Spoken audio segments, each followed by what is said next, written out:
to stay because we are the National Unity Platform.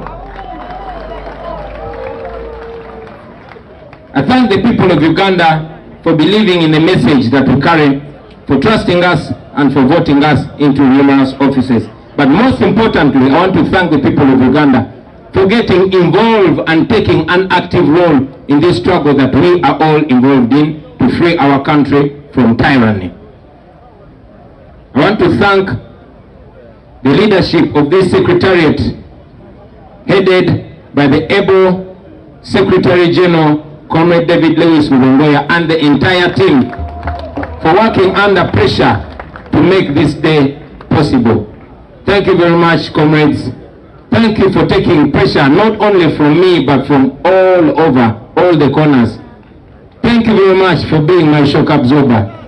And thank you very much for taking the pain that should have been taken by so many people. Please know that we appreciate you and we never ever take you for granted. I want to thank the elected leaders, especially our members of parliament, mayors, councillors, and all our leaders, but very especially the members of parliament. Friends, it is mainly because of you that we are here today, and I want you to know that. It is largely because of your contributions, financially and otherwise, that we have kept going, and we are confident that we shall keep going. I want to thank our gallant foot soldiers who have always been on the receiving end of the brutality, the beatings, the prison and the abductions. Thank you very much for standing the pain that we cause by speaking truth to power. We salute you, brothers and sisters.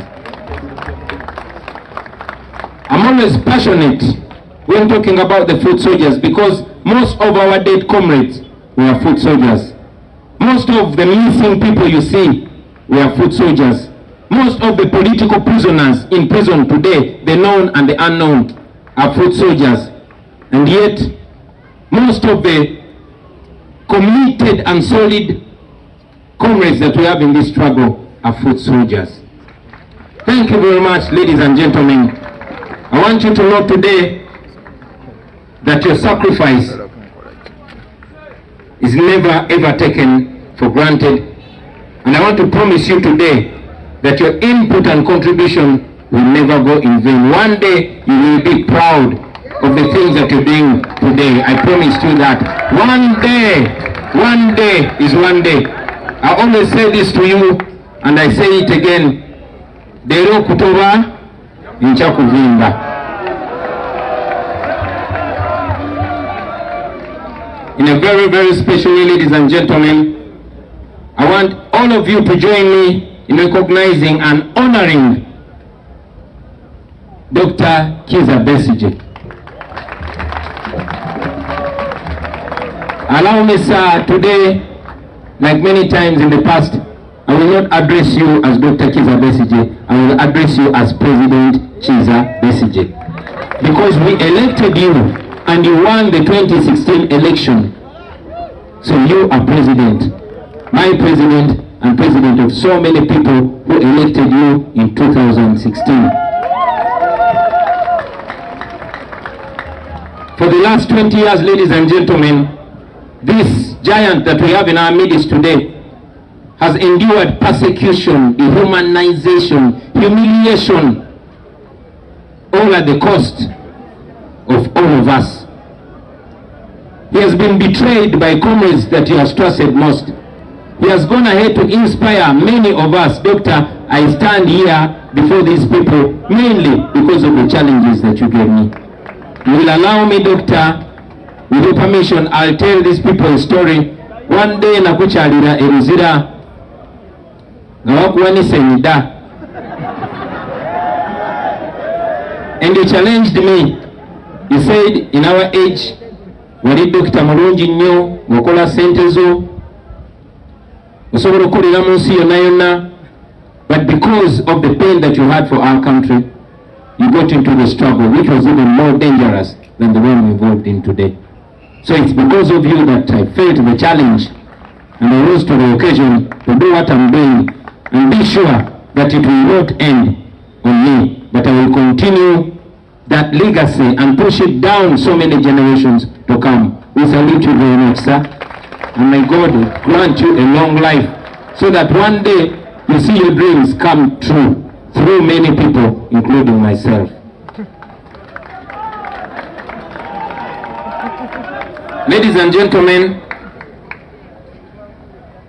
in the same way, I want to honor those senior comrades. Many of them, you've seen them here, Mzee Chibirige Mayanja, Mzee John Kendu Chamuzi, and many others that went ahead of us to pave way, to inspire us, and to spark that movement of change that has never stopped and will not stop until Uganda is free.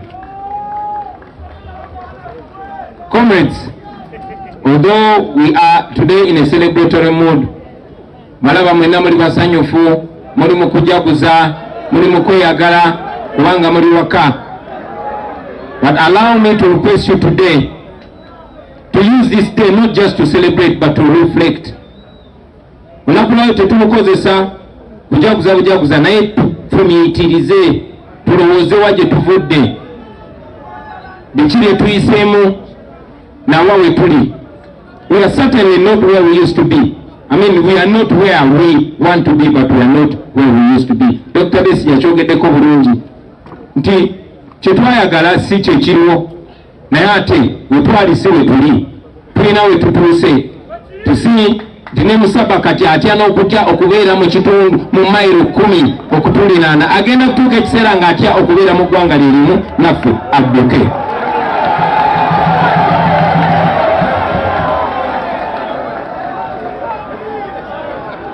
So today, I want us to use this day to meditate, to reflect, to think about the reasons why we got into this struggle. Mulowooze lwaki twayingira mu bintu bino eby'obulabe, lwaki twewaayo era lwaki tukyagenda mu maaso. Why do we paint the walls with fallen comrades in the far past and in the recent past? This should be a day for us to think about this journey, which has been a journey for not only liberating our country, but to transform it into a country that we can be proud to call home. Tetwagala just kugoba bugobe Museveni, no, twagala kukyusa ensi yaffe nga tukozesa ebyobugagga by'ensi yaffe n'ensente z'omusolo zettu waffe kennyini, tukyuse Uganda yaffe tugifuule Uganda eyeyagaza, Uganda ne bakadaama gye bajja okukomawo baleme kwagala kuddayo. That is the country that we want, ladies and gentlemen. We got onto that journey, and it has been a journey of pain and sacrifice. It has been a journey of constant lessons, a journey of constant growth, and we thank God that we are here today. So as we open this place, as we open this new headquarters, ladies and gentlemen, I request all of us to avoid having that sense of arrivalism, of completeness, because we are not there. It is not yet uhuru. The job is not completed. Temberanga wano ne mulowooza twatuuka, temberanga wano ne muvimba, no, tetonnaba yadde okutonda kama katondotondo k'olugendo gye tugenda. May this headquarter, ladies and gentlemen, be a monument for the struggle for freedom. A monument of all those that have come long before us, that have contributed to this struggle that we are leading today. And may it be a monument for those that have paid the ultimate price with their lives for the freedom of this country. Ebifaananyi awo twabiteekaawo bibeerenga bitujjukiza buli muntu yenna kufa abali wano n'abo abali ewala aligezaako okwagala okwesiruwaza. Tusaba atunengako ebyo bifaananyi amanye nti waliyo abaawaayo buli kye balina na buli kye bali okulaba ng'eggwanga lyaffe lino lituuka gye lina okutuuka. If there's anything to guide us, let those noble memories guide us, ladies and gentlemen. This comrade Yasin Kauma, Rita Nabukenya, Dani Chirine, Banji, they no longer exist. with us physically, but they exist and they are tattooed on our hearts. We shall always remember them. We shall always salute them. We shall always respect them. We shall always think about them. So, brothers and sisters, again, I want you to know that what we are opening today, this, our new headquarters, is certainly not the best headquarters. Mwena mwala bekifaananyi kye twasooka okubalaga kyanjawulo ku bizimbe bino bye tulina. Wano twali twagalawo floors na nyingi nnyo. So this is not what we want. We want it bigger and better than here. But this that we have should be seen as a command post for the struggle for the liberation of our country, for us and as NUP and all other forces of change. So, again, we must not relax. We must never ever relax. Tetuzikizanga, temuzikizanga bachali bange paka nga tutuse gye tulina okugenda. With the little resources that we receive compared to the challenges and problems that we have, this is what we've been able to put up just as a glimpse. Ngapa kubira tochi in a new Uganda. Chiche tusobola okukola nga tusoloza sente z'omusolo nga tezibbibwa. What can we do with the taxpayers' money? All the trillions, what can we do? What shall we be able to do with the oil that we have in Uganda? With the gold that we have in Uganda? But most importantly, with the current taxpayers' money that we have in Uganda. So this is just a small example, ladies and gentlemen, and with the guidance of God and with your support, when we finally kick Museveni out, free our country, and we are in charge of your country, man, oh man.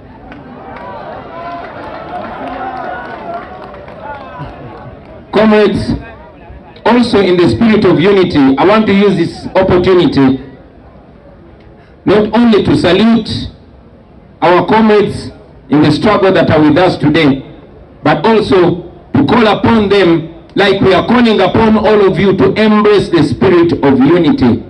We can never do this alone. Nakibagamba olunaku lumu ebugiri mu 2017, was it 2018?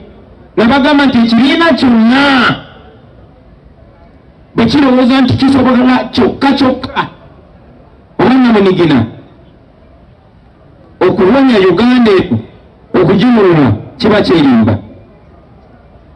Batuwagidde nnyo baganda bange, buli woyita bayimba National Unity Platform, bayimba People Power, naye tetusobola kikola ffekka, tulina kikola na buli omu. Ate si just bakulembeze bokka, abanaddiini, abasomesa, abalala abeekolera emirimu egyabwe. Everybody has a role to play. I am very happy nti bannange mukoze omulimu gwammwe. Abaana ba boda simanyi bwe nyinza beebaza, abasomesa simanyi bwe nyinza beebaza, bamakanika simanyi bwe nyinza beebaza, abayimbi bannange simanyi bwe nyinza beebaza, ne bannabitone byonna mukoze omulimu ogw'amaanyi. Let us continue working together, but most importantly, let us lead by example.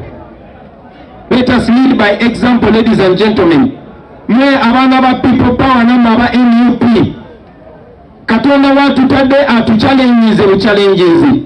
This love that has been shown to us by our comrades is supposed to humble us. Okwagala kuno kwe batuwadde tekugezangako ne kukuwanika amapaati, wabula njagala kukukakkanya. Njagala mmanye nti batuchallenges era ensi tuwulidde bukulembeze ki bwe tu-offeringa. First and foremost to promoting a unity. Dr. Besi gyakyogeddeko sisobola kiddamu kwenkana perfection gyakyogeddemu.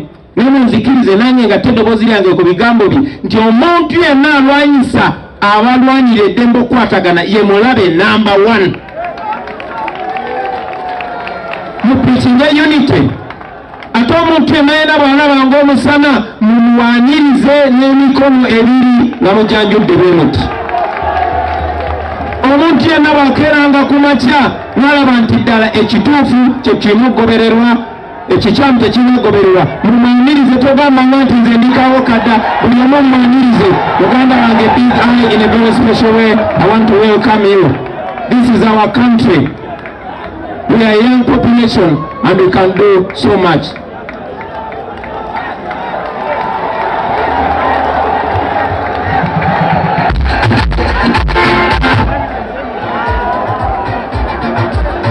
Thank you. Welcome, brother.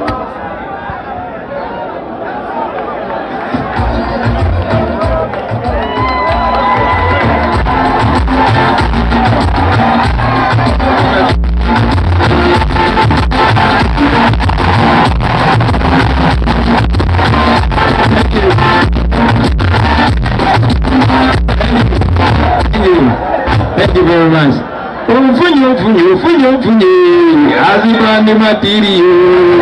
Thank you very much. I don't know what to Thank you, my brother. So, as I conclude, ladies and gentlemen, ngamaliriza era buno obaka njagala muwapo amwe baganda baffe betulina mu struggle. Njagala obbasaba okusookera ddala mumanye nti ffe tusobola bakulembera bukulembezi, ffe tusobola bakulembera bukulembezi, naye mulina omulimu munene nnyo ogw'okukola. Era ensonga eyo mukadde waffe Dr. Kebbi ajogeddeko. Temuddangaawo ne mutunuulira Kyagulanyi yekka. No, eno struggle yaffe ffenna. So wano we tuli njagala mulabewo ng'ewammwe, kubanga wammwe simanyi oba muntegeera bulungi. Buli wajja wano feeling comfortable, buli wajja wano weyagalire mu kifo kino, naye era bw'obeera mu kifo kino njagala omwoyo ogw'obuvunaanyizibwa gukubeereko, obeere ng'omanyi nti naawe olina obuvunaanyizibwa bwe bumu ne Kyagulanyi bw'alina ku ggwanga lino. Frank Sente zabagenda omutta si yali akulembera struggle eno. Rita bagenda omutta oba Yasini si yali akulembera struggle eno. Naye njagala omanye nti dictator Museveni kuba mutiitiizi nnyo buli muntu yenna naddala mu abato, buli gwalaba ng'obwongo bwe bulabayo amutya nnyo. So njagala wano mulabewo ng'ewammwe, but most importantly njagala mmanye nti Katonda gwawe ebingi ate amuwa obuvunaanyizibwa bungi. Nina essuubi mu biseera eby'omu maaso Mukama bw'aliba atuwadde obulamu. Nina ekirooto njagala nange nkomewo wano nga ndinga Dr. Besigye, nga nze omu ku bakadde b'ekibiina, nga mukyaliwo ng'abamu ku mmwe bakulembeze, ng'abamu ku mmwe ba pulezidenti, mmwe ba sekretary general, mmwe boogezi b'ekibiina. Njagala nkomewo wano nga wano baagazibwa nga mukoma eri, nga ekitebe kikoma eri, nga kuliko n'essomero, nga kuliko n'ebisaawe, mwazikako n'ekyalo ne basambirawo omupiira. Njagala nkomewo wano ng'ekibiina kino kikyaliwo nga temwakitunda. Most importantly, njagala nkomewo wano nga kino ky'ekibiina ekikulembera Uganda.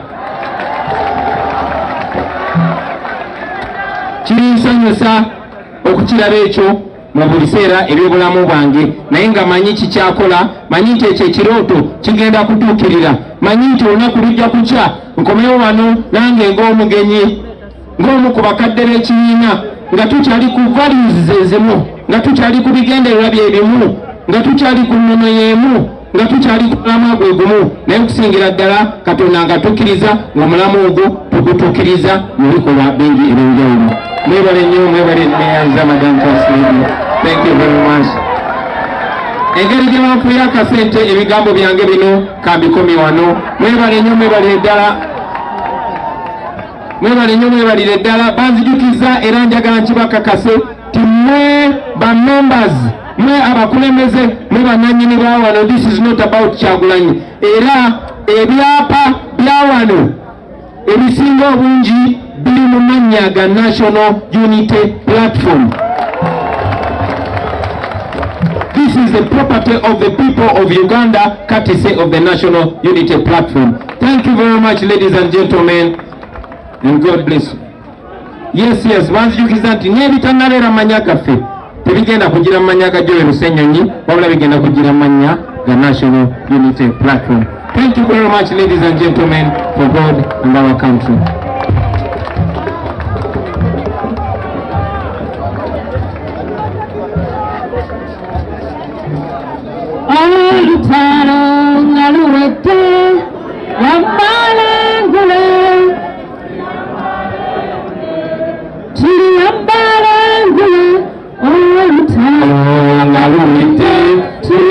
Kale